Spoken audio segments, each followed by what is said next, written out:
अस्सलाम वालेकुम स्टूडेंट्स, कैसे हैं आप सब। अगर आपने अभी तक मेरे चैनल को सब्सक्राइब नहीं किया तो मेरे चैनल को सब्सक्राइब कर दें और बेल के नोटिफिकेशन को प्रेस कर दें ताकि जो मेरी आने वाली लेटेस्ट वीडियोस हैं वो आप तक पहुंच जाए। तो जैसा कि मैंने अपनी प्रीवियस वीडियो में जो स्टोक्स थ्योरम से रिलेटेड एक सॉल्व प्रॉब्लम थी उसको एक्सप्लेन किया था, तो जो मेरी आज की वीडियो है इसमें क्वेश्चन नंबर 33 को एक्सप्लेन किया जाएगा। अच्छा, क्वेश्चन नंबर 33 की सबसे पहले स्टेटमेंट रीड कर लेते हैं। स्टेटमेंट में क्या लिखा है? Prove that a necessary and sufficient condition that मेरे पास क्लोज्ड कर्व है C, A dot D R is equal to zero for every closed curve C is that del cross A is equal to zero identically. अच्छा, जब भी यहाँ पे again मैं चीज़ बता रही हूँ कि प्रूव दैट शो दैट का वर्ड आता है तो भी हम लोग प्रूव ही करते हैं, और जब ये नेसेसरी और सफिशिएंट कंडीशन आ जाए ना तो भी हम एक चीज़ को लेट करते हैं, दूसरी चीज़ प्रूव करनी होती है। सिमिलरली फिर इसके क्या करते हैं हम लोग, कन्वर्सली चलते हैं, इस चीज़ को लेट करते हैं, इसको प्रूव करना होता है। ठीक है, तो इस तरह से हम इसकी हेडिंग पहले सफिशिएंट कंडीशन लिख देंगे या फिर हाली सफिशिएंट लिख सकते हैं, और जो बाद में लिखेंगे वो नेसेसिटी कंडीशन भी लिख सकते हैं। ठीक है, अब इसका अगर प्रूफ स्टार्ट करने लगे तो सबसे पहले मैंने क्या करना है कि मैंने प्रूव करना है कि जब मैं ए डॉट डी आर मतलब क्लोज्ड कर्व जीरो के इक्वल लूंगी तो कैसे हमारे पास डेल क्रॉस ए जीरो के इक्वल प्रूव करना है। फिर मैंने इस वाली टर्म को लेट करना है कि डेल क्रॉस ए अगर जीरो के इक्वल है तो फिर जो मेरे पास इसका डॉट प्रोडक्ट है ए डॉट डी आर जो क्लोज्ड कर्व है वो किसके इक्वल है, वो जीरो के इक्वल प्रूव करना है। ठीक है, तो सबसे पहले प्रूफ की हेडिंग देनी है और हम लोगों ने क्या करना है, सबसे पहले सफिशिएंट कंडीशन लेनी है। अब मैंने क्या करना है, मैं सबसे पहले इस चीज़ को सपोज कर रही हूँ कि डेल क्रॉस ए मेरे पास किसके इक्वल है, जीरो के। आगे क्या लिखना है, then we have to prove that, आगे हम लोगों ने ये चीज़ प्रूव करनी है। ये चीज़ मैंने लिख दी कि मैंने इस चीज़ को प्रूव करना है, ये चीज़ लेट की है, सपोज की है, इस चीज़ को प्रूव करना है फॉर एवरी क्लोज्ड कर्व सी। ठीक है, किसी क्लोज्ड कर्व के अंदर मैंने इस चीज़ को प्रूव करना है। ठीक है, तो मेरे पास जो सफिशिएंट कंडीशन है वो काफ़ी ज़्यादा ईजी है। इसके बाद नेसेसरी कंडीशन जो है वो थोड़ी सी ट्रिकी है, लेकिन ये दोनों जो है कंडीशंस ईजी है।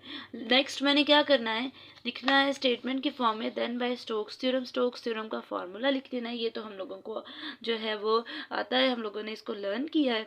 तो फिर मैं क्या करूँगी, मैं यहाँ पे जो स्टोक्स थ्योरम का फार्मूला है A dot D R is equal to double integral surface को रिप्रेजेंट करता है del cross A dot N और साथ डी एस आ जाएगा। अब डेल क्रॉस ए का आंसर यहाँ पे क्या है, जीरो, तो यहाँ पे भी जीरो रख लेना है। जब ये जीरो आ गया तो मेरे पास ये टोटल इंटीग्रल भी किसके इक्वल आ जाएगा, जीरो के इक्वल आ जाएगा।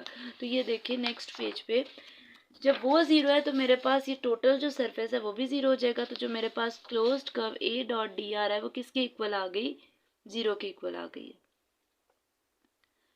उसके बाद मैंने क्या करना है, मैंने सिंस का जो मेरे पास यहाँ पे जो सिंबल है वो देयरफॉर का लगा के बता दिया कि जब मैंने डेल का क्रॉस ए के साथ लिया वो जीरो था, तो जो मेरे पास इंटीग्रल होगा वो किसके इक्वल आ जाएगा, जीरो के इक्वल आ जाएगा। उसके बाद वर्ड है नेसेसरी, नेसेसरी कंडीशन लिखते हैं, यहाँ पे नेसेसिटी लिखते हैं। आगे क्या करना है, मैंने अब सपोज करना है कि ए डॉट डी आर जो क्लोज्ड कर्व था वो किसके इक्वल था, जीरो के इक्वल। क्या करना है, suppose A dot D R is equal to zero around every closed path C and assume. अब देखिए, अब मैं क्या करने लगी हूँ कि मैं इस चीज़ को लेट कर रही हूँ और मैंने क्या करना है, मैं अपने से एक चीज़ एज्यूम कर रही हूँ कि मतलब मैं खुद से कंट्रेरी चल रही हूँ कि जो डेल क्रॉस ए है वो जीरो के इक्वल नहीं है। ठीक है, अब मैंने अगर जीरो के इक्वल नहीं है तो मैं कुछ टर्म्स और कंडीशंस बनाती जाऊंगी और बताती जाऊंगी कि ये क्यों नहीं है, लेकिन लास्ट पे ये जीरो के इक्वल ही आ जाएगा। हम लोग कुछ क्वेश्चंस की जो स्टेटमेंट होती है वो डायरेक्टली प्रूव हो जाती है, लेकिन कुछ की स्टेटमेंट प्रूव डायरेक्टली नहीं होती, हम उसको कंट्रेरी लेकर चलते हैं, मतलब कंट्राडिक्शन सोचते हैं कि हाँ इसका जो है अगर हम कंट्राडिक्शन से चलें तो कैसे चला जाएगा, मतलब हम इसके ऑपोजिट चलते हैं। ठीक है, और फिर लास्ट पे हम कहते हैं कि जो हमारा हाइपोथेसिस था वो गलत था, लेकिन जो मेरे पास स्टेटमेंट है वो ठीक है। ठीक है, तो मैंने क्या करना है अब, then assuming del cross A is continuous there will be a region with P as an interior point. ठीक है, हमारे पास एक ऐसा रीजन है जिसको हम क्या कह रहे हैं, किसी पॉइंट पी पे, और उसको क्या कह रहे हैं कि वो एक इंटीरियर पॉइंट है। ठीक है, उसके बाद अगेन उससे लिख दिया where del cross A is not equal to zero. आगे क्या लिखना है, let S be a surface contained in this region whose normal at each point has the same direction. अब क्या कह रहे हैं कि जो सरफेस है मेरे पास उस पे मैंने क्या किया है, एक ऐसा रीजन जो मेरे पास रीजन था उस पे मैंने एक नॉर्मल लिया है, ठीक है। और जो उसकी डायरेक्शन है वो सेम वही डायरेक्शन है जो मेरे पास पहले, जो ये जो डेल क्रॉस ए जिस डायरेक्शन में था, नॉर्मल भी उसी डायरेक्शन में है, ठीक है।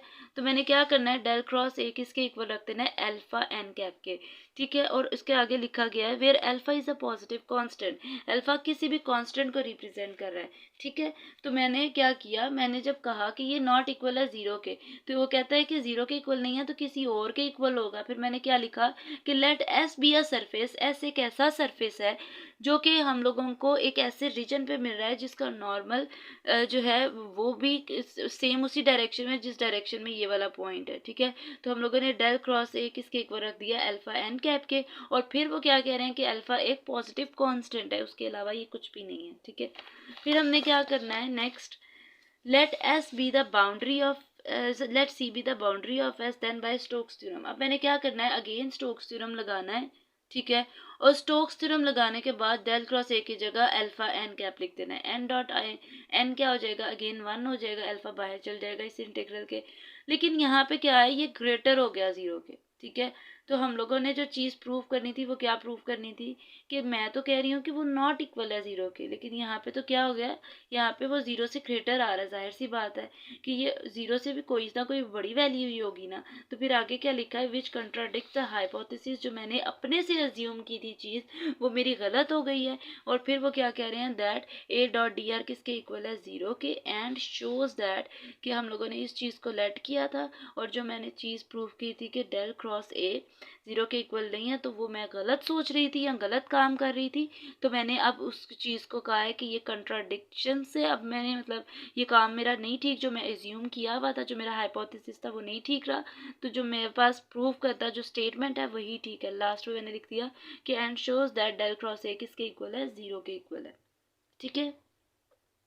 कुछ इस तरह से ये प्रूव है, ठीक है। नेसेसरी और सफिशिएंट कंडीशन से इसको प्रूव किया जाता है। अच्छा, इसके अलावा आपकी बुक पे एक लाइन लिखी हुई है, अगर मैं इसको रीड करूँ तो,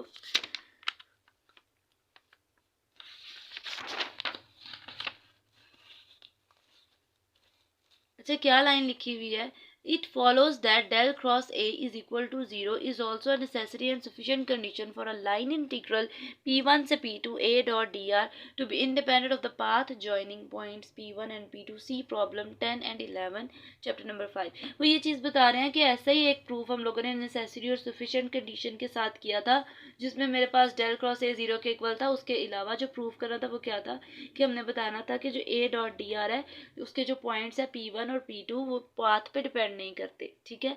तो हम लोगों ने ये चीज़ प्रूफ की हुई है चैप्टर नंबर 5 पे, और ये क्वेश्चन भी अपलोड किया गया था। तो अगर आपको ये क्वेश्चन देखना है तो आप मेरी प्रीवियस चैप्टर नंबर 5 से रिलेटेड जो वीडियो है उसको भी देख सकते हैं।